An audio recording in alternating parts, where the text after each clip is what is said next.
Imagine a single bean sparking revolutions, fueling empires, and shaping the modern world. Coffee wasn't just a drink, it was a catalyst.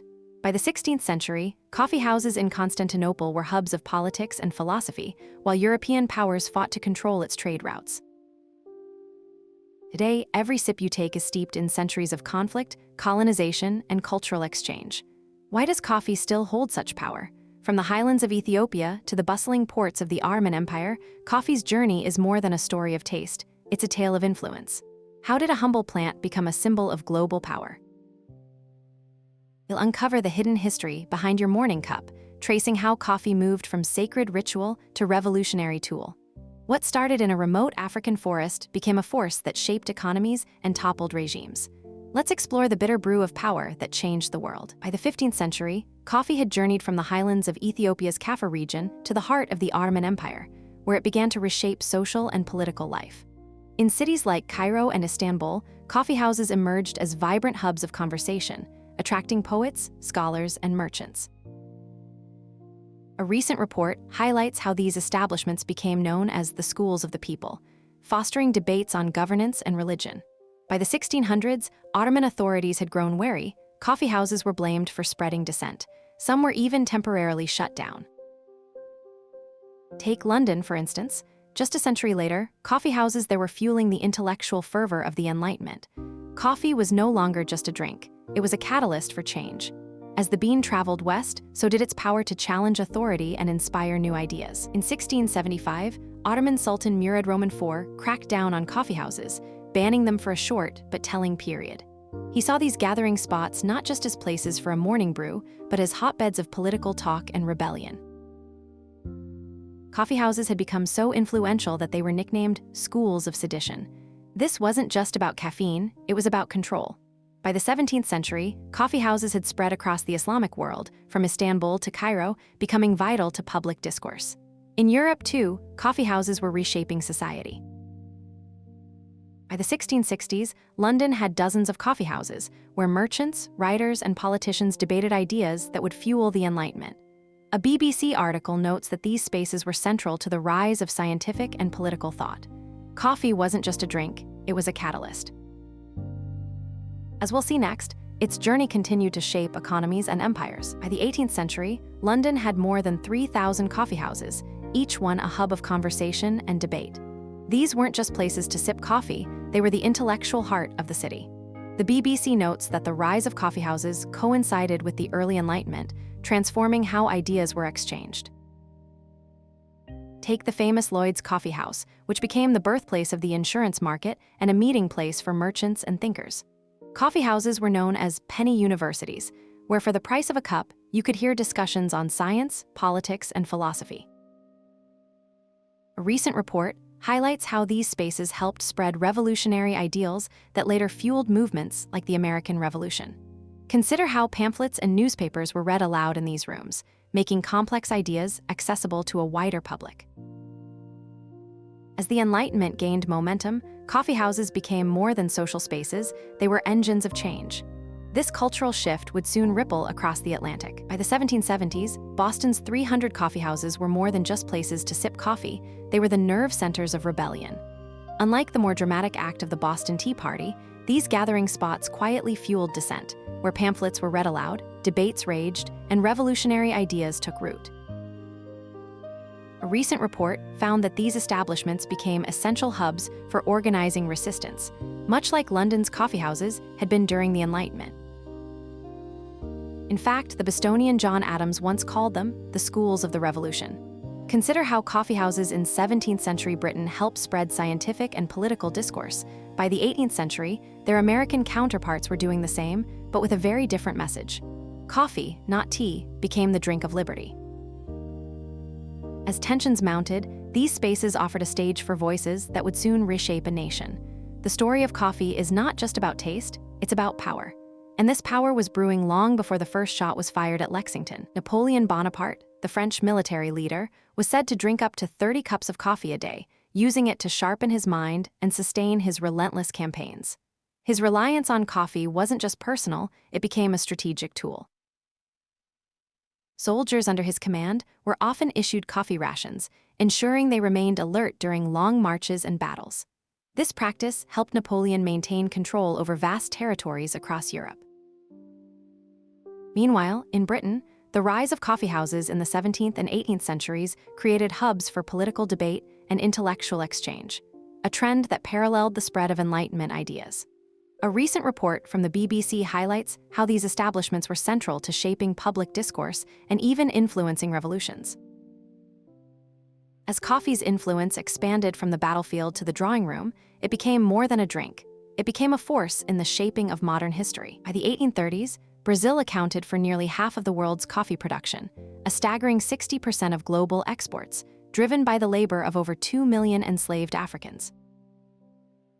The vast coffee plantations of Minas Gerais and São Paulo thrived on forced labor, with enslaved people working under brutal conditions to meet the insatiable appetite of European markets.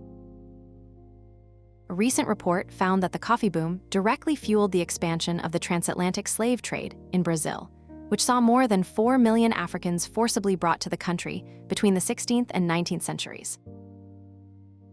Unlike other colonial powers that gradually shifted to wage labor, Brazil's coffee economy remained deeply tied to slavery well into the 1880s.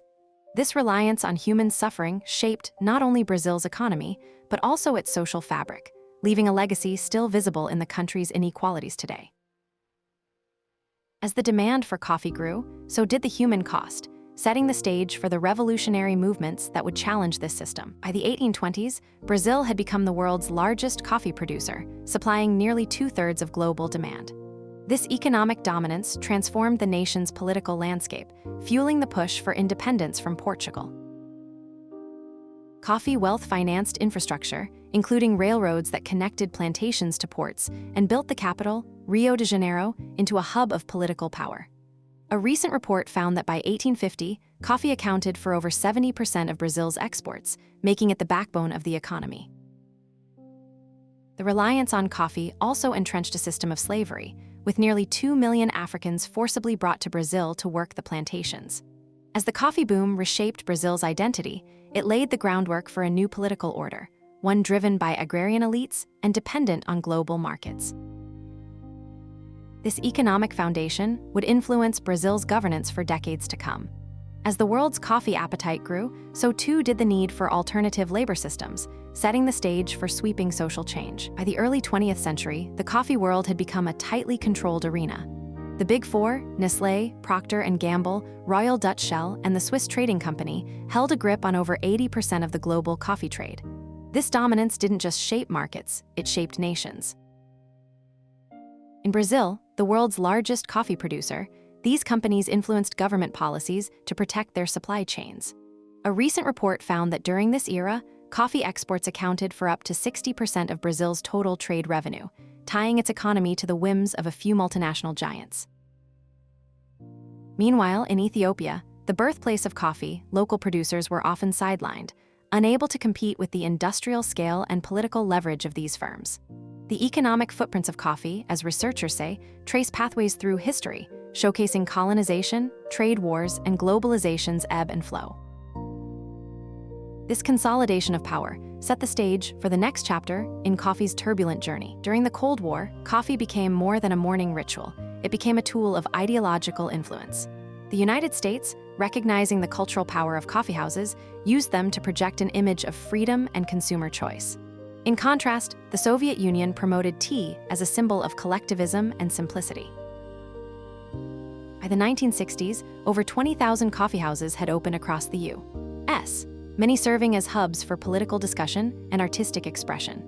A recent report found that American embassies abroad often included coffee as part of cultural outreach, showcasing brewing methods and branded merch to contrast with Soviet austerity. Meanwhile, in Eastern Bloc countries, coffee was scarce and expensive, reinforcing the perception of capitalist abundance. Consider the 1971 opening of a Starbucks in San Francisco. It wasn't just a cafe, but a statement. As the Cold War raged, every cup became a quiet declaration of values.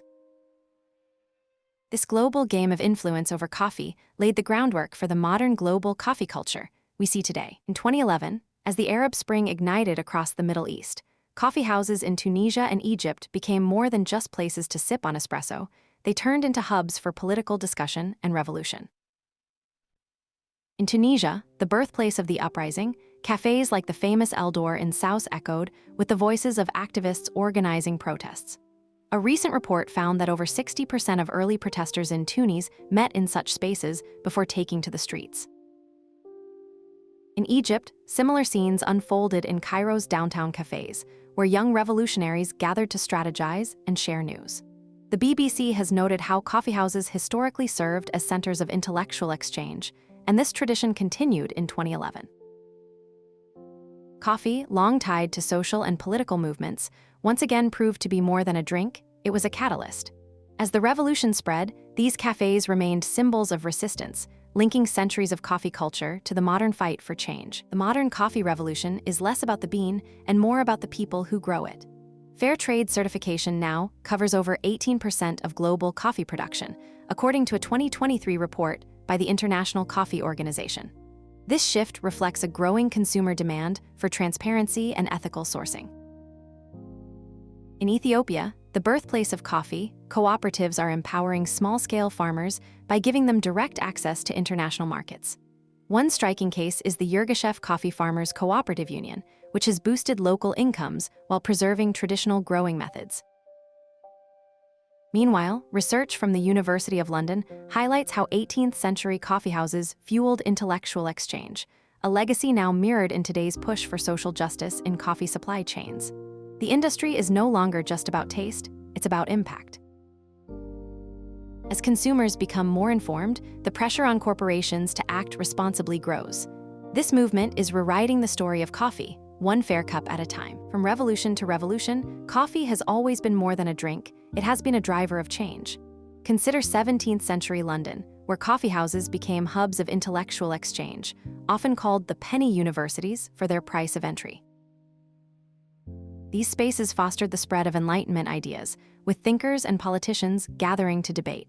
A BBC report highlights how the rise of coffee culture coincided with the political upheavals that preceded the Glorious Revolution of 1688. Fast forward to the 20th century, and coffee remained central to global shifts. In Ethiopia, the birthplace of the coffee plant, the beverage became a symbol of national identity and resistance during colonial rule.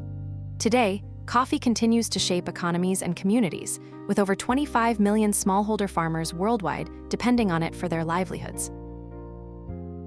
As we trace its journey, it becomes clear that coffee is not just a morning ritual, it's a thread woven through history. Its story is far from over. From the highlands of Ethiopia to the bustling streets of London, coffee has left an indelible mark on history. In the 17th century, Britain saw over 3,000 coffeehouses open by the mid-1600s, each becoming a hub for debate, commerce, and the exchange of revolutionary ideas, echoing the BBC's observation that these spaces fueled the early Enlightenment. Today, coffee continues to unite people across cultures, yet it also sparks resistance, as seen in the rise of fair trade movements fighting exploitative labor practices. Consider Ethiopia, where coffee is more than a drink, it's a cultural cornerstone, with over 15 million people relying on it for their livelihoods. As we raise our cups, we partake in a legacy of transformation. If you're as curious about the stories behind your morning brew as we are, hit that subscribe button and let us know in the comments what part of coffee's history fascinates you most. Sources for this journey are all linked in the description.